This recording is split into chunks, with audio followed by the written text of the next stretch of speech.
Located on 225 acres in Garden City, Long Island, Nassau Community College, a member of the State University of New York system, has close to 20,000 students attend the school each year. The college mascot is Leo the Lion, and these are his stories of the school's absolute best and brightest who have graduated over the past 50 plus years. So let's catch up together as the Alumni Association of Nassau Community College proudly presents Lion Tales on the voice of Nassau Community College, 90.3 WHPC. Welcome to Lion Tales. My name is Dr. Lynnda Nadien, and I am a director on the board of the Alumni Association at Nassau Community College and a proud graduate. I am here to celebrate the successes of our alum, and together we will share stories that will uplift, inspire, and often amuse you. Each week, I will introduce you to the alumni of Nassau Community College interested in sharing their experiences while attending the college and the secrets to their success. Look for many new and exciting events on the Alumni Association's social media pages and share any exciting news with us on Facebook, Instagram, or on our webpage at ncc.edu/alumni, or find me on X at Dr. Lynnda Nadien.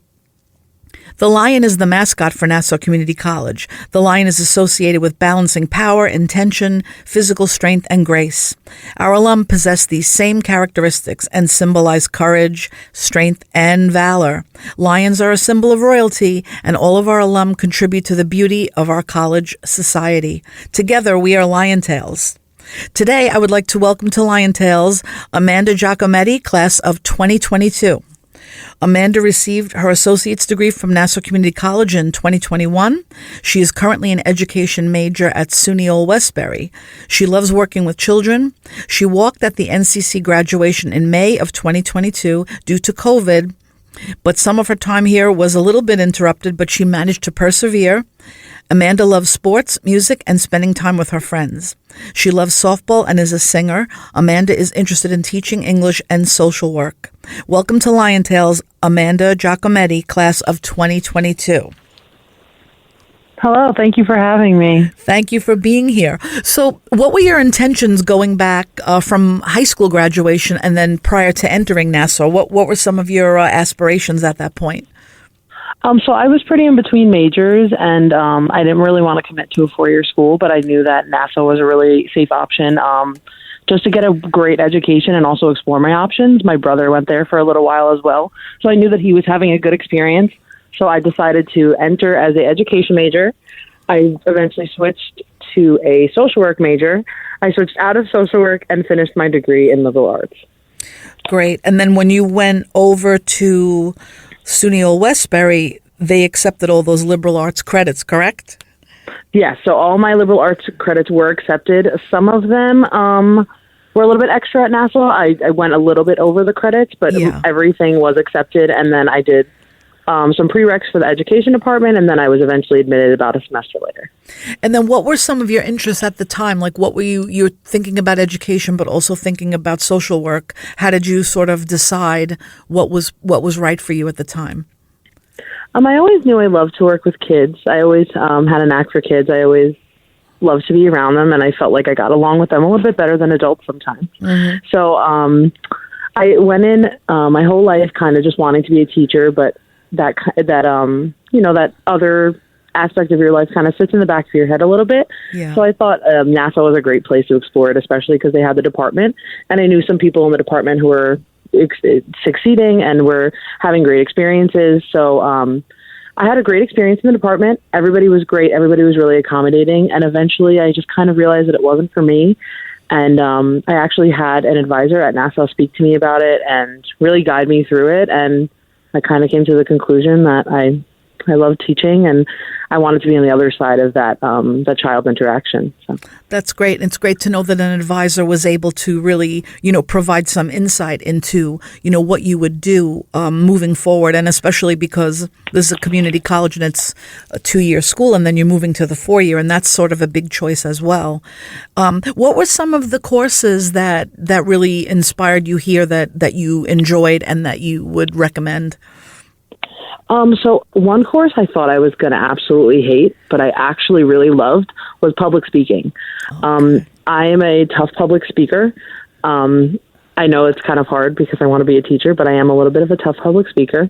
And I had a really great teacher. And she was, I unfortunately don't really remember her name, but I can remember her face. And she was, she really gave us a great, insight to public speaking. And even though it was over Zoom, you kind of felt like you were there as a class. And a class I thought that I was going to dread. And I was like, oh no, this is required in my major. I have to take it. But she really made it fun. She made our speeches fun. And she made us feel comfortable if we stumbled or said too much. But she also made us laugh. And, we had to do our work. We were serious, but we also had a good time. So something I would recommend for anyone going to Nassau is to take public speaking. Even if you don't have to, I feel like it really helped me interact with professors and speak to adults especially in the teaching field when you have to speak to parents. I've definitely learned a lot specifically from that class at Nassau. Yeah, and I think that's something that, I always think about, having been a principal for so many years, but also as a teacher and getting up in front of large groups of students and adults. And you don't realize that there's really a big element of acting 101. And yes, definitely. You really are sort of on the stage for a long period of time, like throughout the day. You don't realize it. But in order to sort of engage everyone that you're working with, that is what you do. So that's a great thing. I think when I was here, it was oral communication was the class. And maybe they changed the name of it later on to public speaking. But that was very similar. People were very shy to come up and, present their speeches.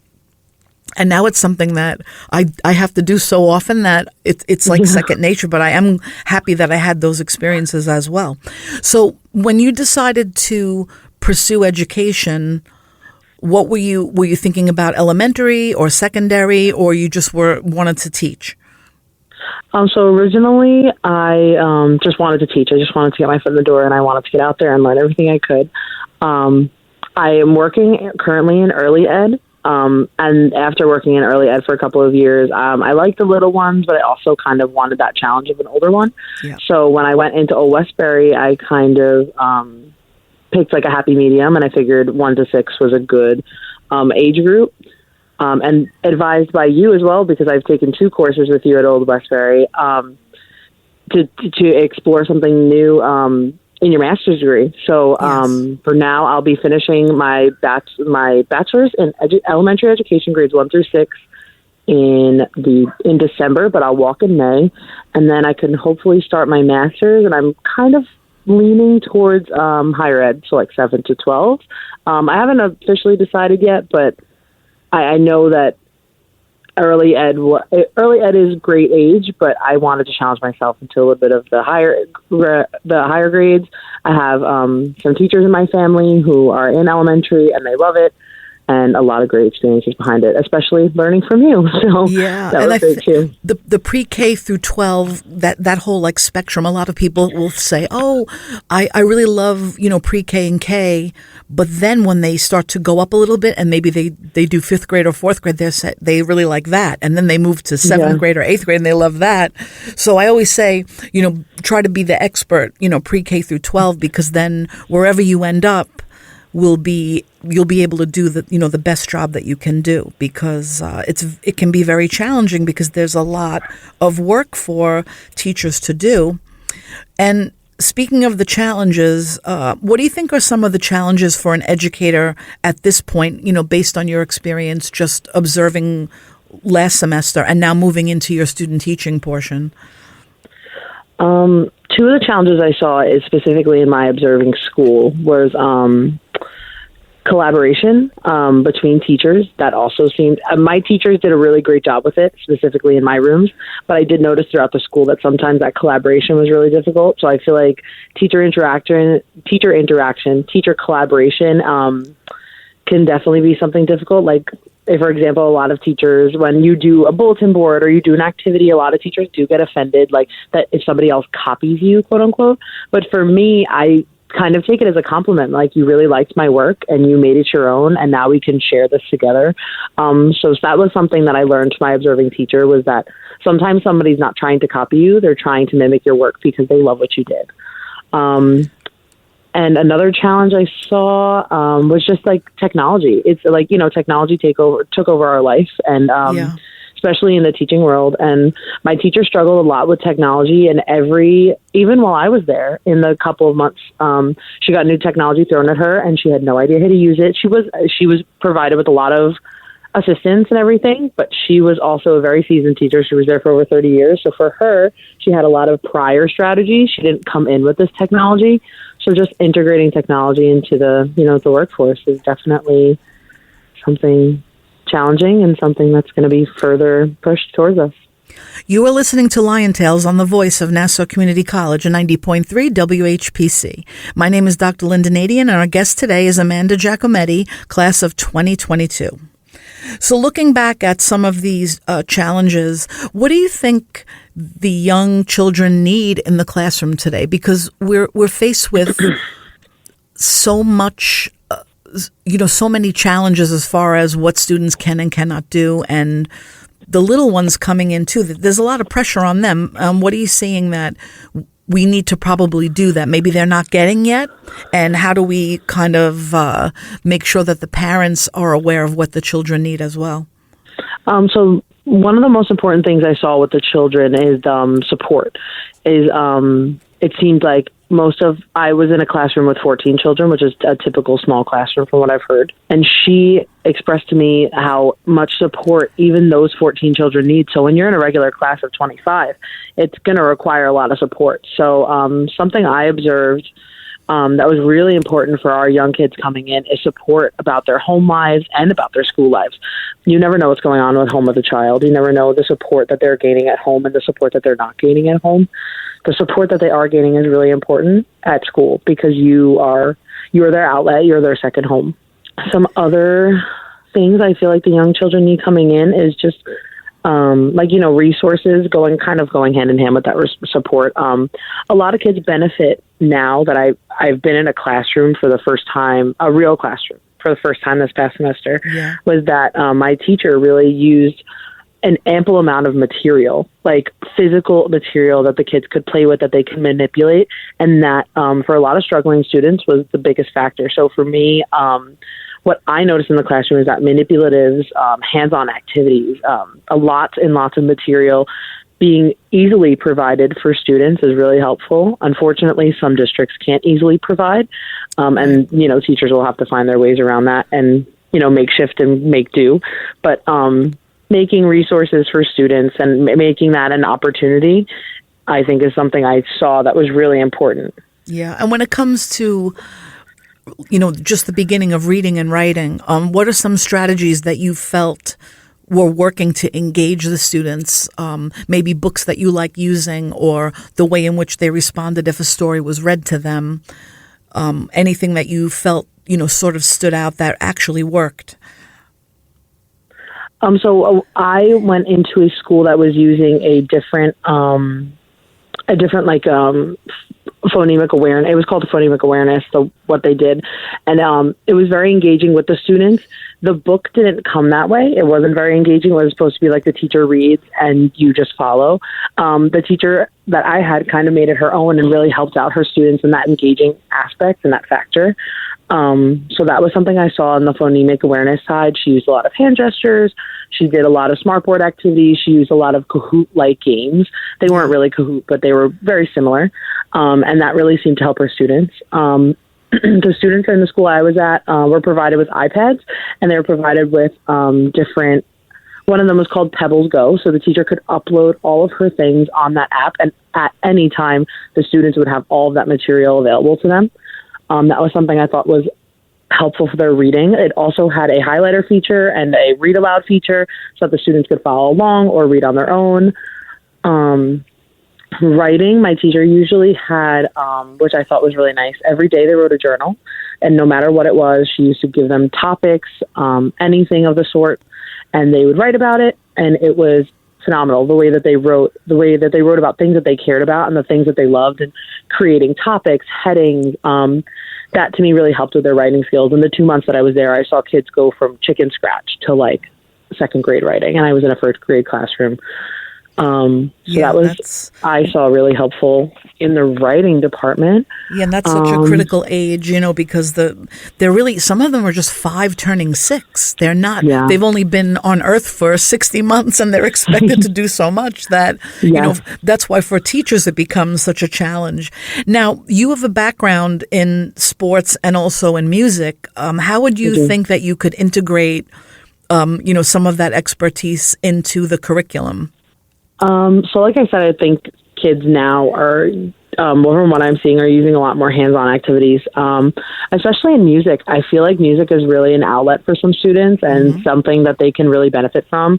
Even now, I'm in my early ed, they really use music. We use music for everything. Like I sing down the hallway. I sing when I ask them to not to do something, when I ask them to do something, and they respond back in song. So for the younger students, I definitely think it's a benefit to use song in your daily life. Sing a circle time song or a morning meeting song. Even for the older ones, when I was in first grade, they had a morning meeting of some sort every single day, and they all knew a song. They sang songs down the hallway. So music to me can really be integrated in the classroom in many different ways, even if it's just a simple song to help them remember something.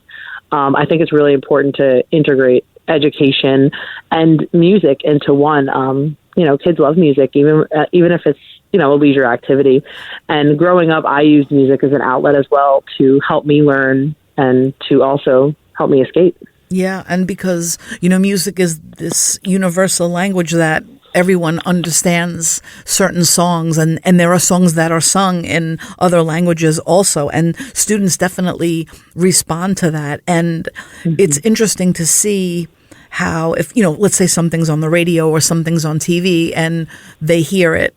There's like a lot of commercials lately with like little melodies that are played, and I noticed that if you sing them back or the kids hear it, they say, "I know that commercial." So it connects, even if they're an ENL child, a child that's just learning the English language for the first time. It's definitely something that we should incorporate as much as we can. And it's fun. And it also provides you the visual, the auditory, the kinesthetic, the tactile. It kind of, everything is about movement. And we know that how important that is. Now, you also played sports. You played softball. And I did. How do you think, being on a team and working in that type of collaborative setting, you want to win and there's a lot of competition, but you also now are bringing that into your teaching career. Yeah, I played for about 12 years, so softball was a big part of my life. It also taught me a lot of things that the classroom teaches you as well, but the classroom teaches you and softball helps you kind of experience that in a way. So in any team sport, I experienced compassion, teamwork, sportsmanship, disappointment. And those are things that I felt like I had to learn and I needed to get used to. I wasn't going to play every single game and I wasn't going to make every play and I wasn't going to be perfect. I was going to strike out, but I was also going to have great days. And, your teammates could be sad about their day, but you need to pick them up. You need to be their backbone when they're not feeling their best and doing their best. So that to me translated right to the classroom, especially being a teacher now, taking all that I've learned in softball and taking that into teaching that, some kids are not going to have a great day every single day. Right. Some of them are not going to understand everything that you do right away. And that's totally okay because everybody learns at their own pace and your students and you as well need to be behind them to pick them up for that compassion, that sportsmanship and all that teamwork. So I think sports are really important to kids as well. I grew up in the sport environment. My brother played sports. All my cousins played sports. So I grew up in that kind of teamwork environment, and I really do think it's, even for a kid who is not a sport person, because sports are not for everyone, right. They can still benefit from learning that team effort and in the gym classes and everything, you play the team sports, and even that little bit of team sport can help a child in and out of the classroom. Yeah, and I think even with looking at just simple things like statistics, winning and losing is sort of taught in a way. I mean, winning, of course, we want to win. And I always say, no child's going to raise their hand and say, I want to fail this test. Of course, they're not going to say that, and I think encouraging that type of thinking, how do I approach this so that I can have a higher outcome? And then if I don't meet that outcome, what will I do better the next time? You know, we're looking at like data and analytics and all that in baseball. And, Right. you know, it's interesting to see that when teams are doing well, everyone's like, yeah. And then if they're not, then they're like really down on them terribly. Yeah. But kids do need to sort of see that, you know, you can always get up to bat again. And you can always try it again. And that, I think, helps build character, too. Definitely. The trial and error between a child is really important. You are listening to Lion Tales on the voice of Nassau Community College, 90.3 WHPC. My name is Dr. Lynnda Nadien, and our guest today is Amanda Giacometti, class of 2022. So now we're thinking about this in the workplace, especially in education, but maintaining diversity, equity, and inclusion within the programs. And you were in Hempstead for your observations? Yes, I was.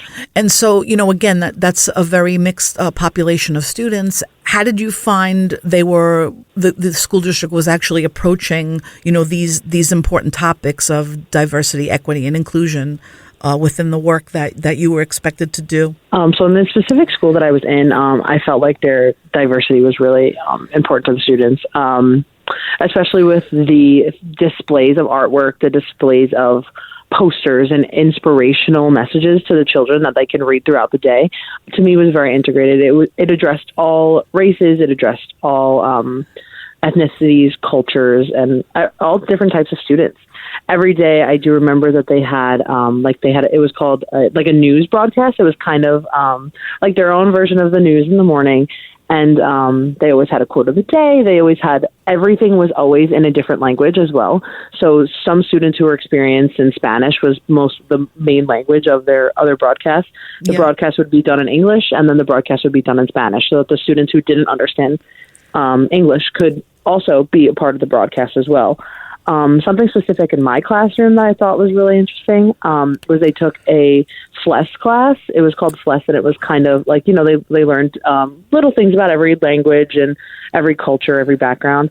Going along with music, again, the students would come back singing different songs in different languages, and I would be amazed by them, and I would say, what language are you speaking today? Because every day they were learning something new, singing different songs, and we had a lot of kids in the class. I wasn't in an ENL class, but I was in a class with a girl who spoke, and her family was from Nigeria, and she spoke their native language, and she was insane. Like, she was just crazy smart, and she was crazy about her heritage. She was so knowledgeable. It's almost 7 years old, and she really brought that specific language of her, and her background and her culture into the classroom, and children would ask her questions about it, and she was so open to speaking about it. So I felt like I had a really good experience with diversity, and I feel it's really important in the classroom, especially what we learn in school, but you know, you learn so much in school from such knowledgeable professors, especially at Nassau and Old Westbury, and then you take it into the workplace, and sometimes it's a totally different ballgame. But you're always well prepared, especially in that department. Now, transitioning from a community college into the 4-year has, you know, always been a little bit of a challenge for, you know, certain students coming through. How did you feel you were prepared moving right into the School of Ed at SUNY Old Westbury, coming from Nassau Community College? I felt extremely prepared coming from Nassau to Old Westbury. At one point, I felt at Nassau, like, I didn't feel coddled, but I felt prepared. Yeah. And when you went to Old Westbury is a great school, and it was amazing. But they were a little bit more laid back, since it is a 4-year, and they do expect a lot more from you. Yeah. But Nassau really prepared me. And then when I went to Old Westbury, I was like, wait a minute. Nassau usually did this for me, or they usually would help me with this. So, but I do, you know, the people were so knowledgeable there that they, you know, when I was afraid, like, oh no, I don't know how to make my own schedule. Like, I don't know how to do this. I used to have help. I, you know, like, would take a step back and like think about how they did it. And I would try and do it myself and do the same thing I would do at Nassau, reach out to an advisor and seek that help that I needed. So I felt really prepared from Nassau. I felt really, you know, I thrived. I feel like I thrived at Nassau. I feel like that was probably the best 2.5 years of my education in college. Even though it was interrupted by COVID, I really felt like the teachers were caring, and they cared about you, and all in all, they wanted you to succeed. Yeah. And that was their end goal. And, you know, if they couldn't help you reach that end goal and you couldn't succeed, they would it would further help you to get to that point that you were capable of reaching or even reaching further. So I felt really prepared going into Old Westbury. Yeah. And what advice would you give to our incoming students at Nassau Community College? I think the best piece of advice I took from somebody was to keep an open mind. A lot of people who think about Nassau as a 2-year community school think of it very narrow-minded, and they don't think it can be a challenging education environment. It definitely is. I went in with that kind of stigma from other people and that stereotype, and I totally did not get that experience out of Nassau. So my best advice would be to keep an open mind and get involved. I kind of regret not getting as involved as I did in Nassau, and they have a lot of great opportunities, a lot of great programs. I just, keep an open mind and get involved. Those are the 2 biggest things I'd probably say to somebody. Yeah. And now, what are your aspirations as an ed major at this point? Now, you're getting ready to go into really the tail end of student teaching, and now, you'll be able to apply for jobs. And what are some of those aspirations? So I guess the biggest aspiration is just to be a successful teacher. Taking everything that I've learned at Nassau and Old Westbury and just implementing it in the classroom, making it my own, and, doing the best I can for the future of, the future children of the future of our world, really. I mean, I hope I can shape the young minds as best as I can and take everything I've learned from very knowledgeable people and just do the best I can. And anybody really who will take me, I'm ready to teach them. I'm ready to experience. And I think this student teaching experience coming up in the fall will really be the kickstart for me and just take me in. Absolutely. I would like to thank our guest, Amanda Giacometti, class of 2022. How can our listeners contact you? I'm on Instagram. I'm through email. If anything, it's my first and my last name. It's amanda.giacometti00@gmail.com. I'm totally open to contact, even if you can reach out to Professor Nadien. She's amazing. If you ever get an opportunity to take a class from her, please do. If you ever get an opportunity to be on Lion Tales, please do. She is amazing. Thank you. Thank you for being here today, Amanda. Thanks Thank you for having me, Professor. Yeah, my name is Dr. Lynnda Nadien, and I serve as a director on the board of the Nassau Community College Alumni Association, and I am a proud alum. Lion Tales is available as a podcast on iTunes, Android Podcasts, and Spreaker. More information is online at nccradio.org. Thanks for listening to Lion Tales on the voice of Nassau Community College, 90.3 WHPC. So what's a great way to spread awareness that driving high is illegal everywhere? A catchy song, of course. You can run, but you can't drive high. You can run, but you can't drive high. Friendly reminder, don't drive high. If you feel different, you drive different. Brought to you by NHTSA and the Ad Council.